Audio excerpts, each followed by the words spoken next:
Words are not just sounds. They are code. Just as a hacker writes script to bypass a firewall, a master communicator uses specific linguistic patterns to bypass the critical factor of the human mind. Most people believe they are in control of their decisions. They believe they have free will. But they are wrong. Their choices are dictated by subconscious triggers that can be pulled by anyone who knows the password. History's greatest leaders, cult founders, and elite negotiators have all shared one trait: the ability to bend reality with their speech. They do not ask, they program. They do not argue, they reframe. They understand that the human brain has glitches, evolutionary shortcuts that make us vulnerable to suggestion.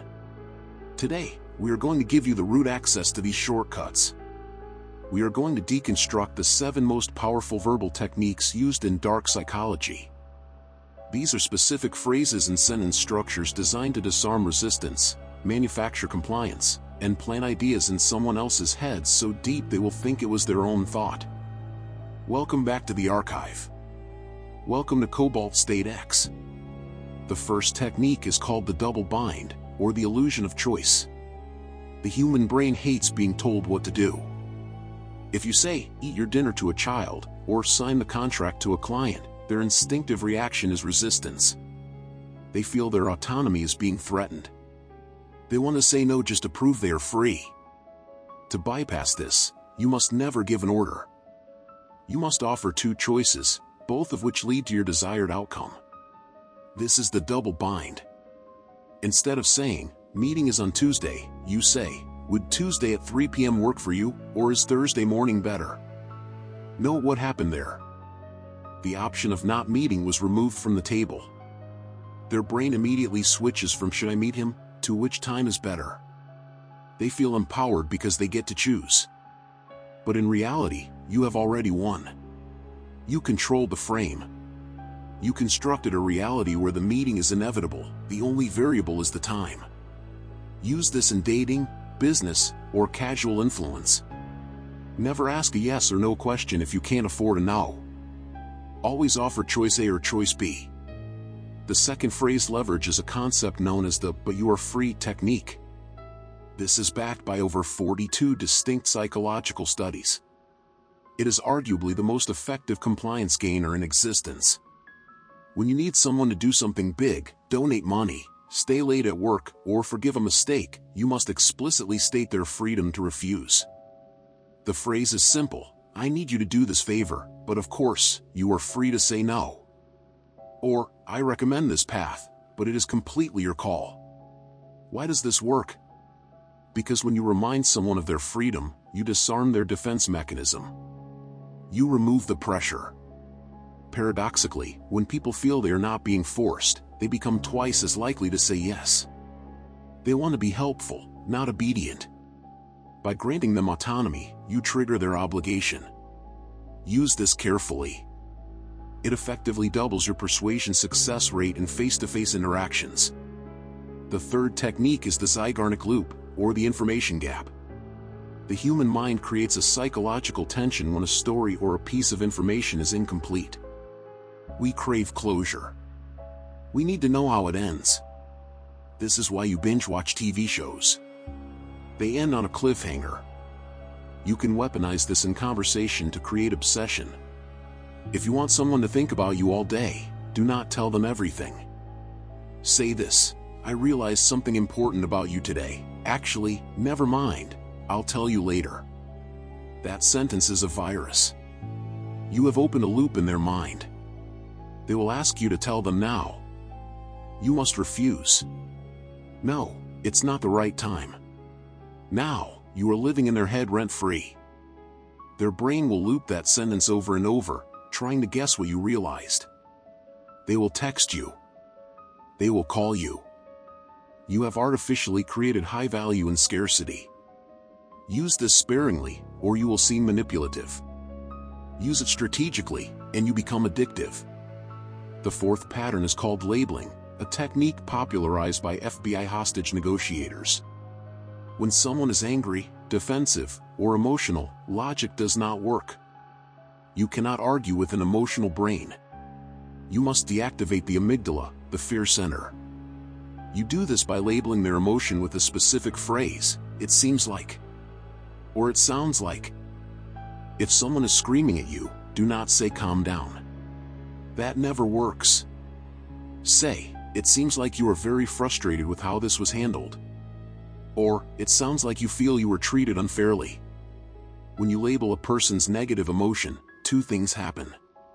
First, they feel understood, which builds instant rapport. Second, studies show that the act of naming an emotion reduces its intensity in the brain. You are literally talking them down from the ledge without arguing. Do not say "I understand." That makes it about you. Keep it about them. "It seems like," "it looks like." This turns you from an enemy into a mirror. The fifth technique is the power of the word "because." In a famous study at Harvard, a researcher tried to cut in line at a photocopier. When she asked, "Can I use the Xerox machine?" only 60% let her pass. But when she said, "Can I use the Xerox machine because I have to make copies?" compliance jumped to 94%. The reason was not "I have to make copies." That is obvious. Everyone in line has to make copies. The trigger was the word "because." The human brain is conditioned to accept a request if it is followed by a justification, even if the justification is weak or meaningless. When you make a request, never leave it hanging. Always attach a "because." "I need you to send this report now because the team is waiting."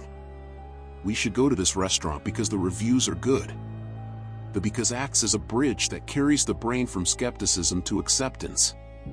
It signals authority and reason. The sixth technique is future pacing. This is a method used by master hypnotists and advertisers. The goal is to move the person's mind from the present moment of doubt to a future moment of satisfaction. You stop selling the process and start selling the feeling of the result. The phrase starts with, "Imagine how it will feel when." If you are trying to convince a friend to go to the gym, do not talk about the pain of lifting weights. Say, "Imagine how it will feel when you walk on the beach next summer and everyone is looking at you." If you are selling a product, say, "Imagine how much time you will save when this system is running automatically." You are forcing their brain to visualize a positive outcome. Once the brain imagines it, it interprets that imagination as a real possibility. You are creating a memory of an event that hasn't happened yet. This creates a dopamine hit that motivates action. You are not asking them to decide, you are asking them to dream. The final technique is the most aggressive. It is the negative reverse, or the takeaway. This is used when you face someone who is skeptical, stubborn, or playing hard to get. In negotiation, he who cares the least wins. If you chase, they run. If you push, they push back. So, you pull away. You say, "You know, maybe this isn't for you," or "I'm not sure if you're ready for this level of commitment yet." This is a shock to the system. Most people are used to being chased and persuaded. When you disqualify them, you shatter their ego. They instinctively want to prove you wrong. They will start selling themselves to you. "No, I am ready, I can do it." By telling them they can't have it, you make them want it more. We only value what is difficult to obtain. If you are too available, you are cheap. If you are willing to walk away, you are the prize. Use the negative reverse to test the strength of a deal or to reignite attraction. It is a high-risk, high-reward maneuver. Mastering these 7 linguistic patterns requires more than just memorization. It requires calibration. You cannot sound like a robot. You must weave these phrases into your natural speech until they become invisible. Observe the people around you. Listen how they try to convince you. Are they giving you orders? Or are they giving you choices? Are they arguing with your logic? Or are they labeling your emotions? The matrix of social interaction is built on these codes. Once you hear them, you cannot unhear them. You will see the strings attached to every conversation. You will realize that most people are sleepwalking, reacting to triggers they do not understand. But you are no longer one of them.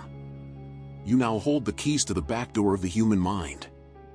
You can use this to lead, to inspire, and to protect yourself. Or you can use it to dominate. The morality is not in the tool, it is in the hand that wields it. Start practicing today. Try the double bind on your friends. Try the labeling technique on a difficult coworker. Watch the resistance melt away. Watch the eyes change. Watch them hand you the control you didn't even have to ask for. We are building a community of the elite. Those who see, those who know, and those who act. If you have not yet joined the ranks, verify your subscription to the channel now. Do not miss the next transmission. This is Cobalt State X, end of file.